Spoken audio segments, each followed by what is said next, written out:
Akala mo ba kapag ganito yung kinikita mo sa online, tungkol sa pera lang yung mga pwede mong matutunan? Mali ka dyan. Alam mo, yung mga skills na to priceless. Skills na hindi tinuturo sa school, pero literal na magpapayaman sa'yo kung gagamitin mo ng tama. Sa dulo ng video na to, ibibigay ko yung pinaka-unexpected skill na sobrang nagpalaki ng income ko. Kaya kung iniisip mo na maging online hustler o kumita sa online, tapusin mo tong video na to. Number 1, time management. Dati wala akong paki sa oras eh.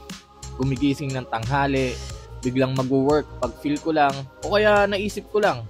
Pero sa online hustle, time is literally a money. Natutunan ko mag-prioritize. For example, kung ano yung mga kumikita ngayon, yun yung uunahin ko. At syempre, uunahin mo rin yung mga pang long term mo. Ang dami kasing nabubuhay sa kalendaryo ng ibang tao eh. Dapat magkaroon ka ng sarili mong orasan. May sarili kang dapat schedule. Doon ka magkakaroon ng kakaibang level ng freedom. Pangalawa, sales without selling. Soft selling ba? Hindi ako nagbebenta face to face, pero natutunan ko paano mag-convince ng tao without sounding like a salesman. Gets mo ba yon? Lahat online. Pagdating sa captions, sa mga videos, sa mga DM, soft selling lang. Ang sekreto, mag-focus ka sa problema ng tao, tapos ipakita mo yung solution na ginagamit mo. Hindi pushy pero effective. Kaya kahit tulog ako, may pumapasok na sales, lalo na sa affiliate ko. Pangatlo, adaptability under pressure. Alam mo, kung kumikita ka sa online, sobrang bilis talaga magbago ng trend, ng market. Alam mo yung mga product na mabenta ngayon, baka bukas wala na. Baka out of stock na o kaya pinace out.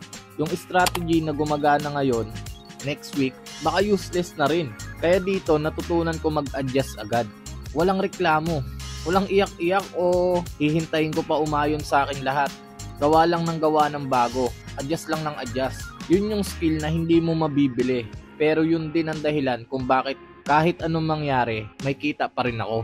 At ito na yung pinaka-unexpected skill na natutunan ko sa online hustles. Ito yung self-belief. Kasi alam mo, kahit may skills ka, kung wala kang tiwala sa sarili mo, babagsak ka rin.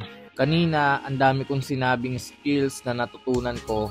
Lahat ng mga skills na yon, tulad ng time management, sales, adaptability under pressure, walang kwenta yon kung wala kang lakas ng loob. Alam mo yung wala kang lakas ng loob para magpatuloy kahit walang naniniwala sa'yo. Tandaan mo to, ikaw dapat ang unang maniniwala sa pangarap mo. O siya, kung gusto mo matutunan mismo yung step by step paano ko ginawa yung online hustles ko, yung mga nakikita mo ngayon, gumawa na ako ng libreng guide para sa'yo. Huwag ka mahiya, just comment down, free guide, para automatic masisend na sa'yo yung link. Ulitin ko, i-comment mo lang yung free guide at isend ko na sa'yo yung link.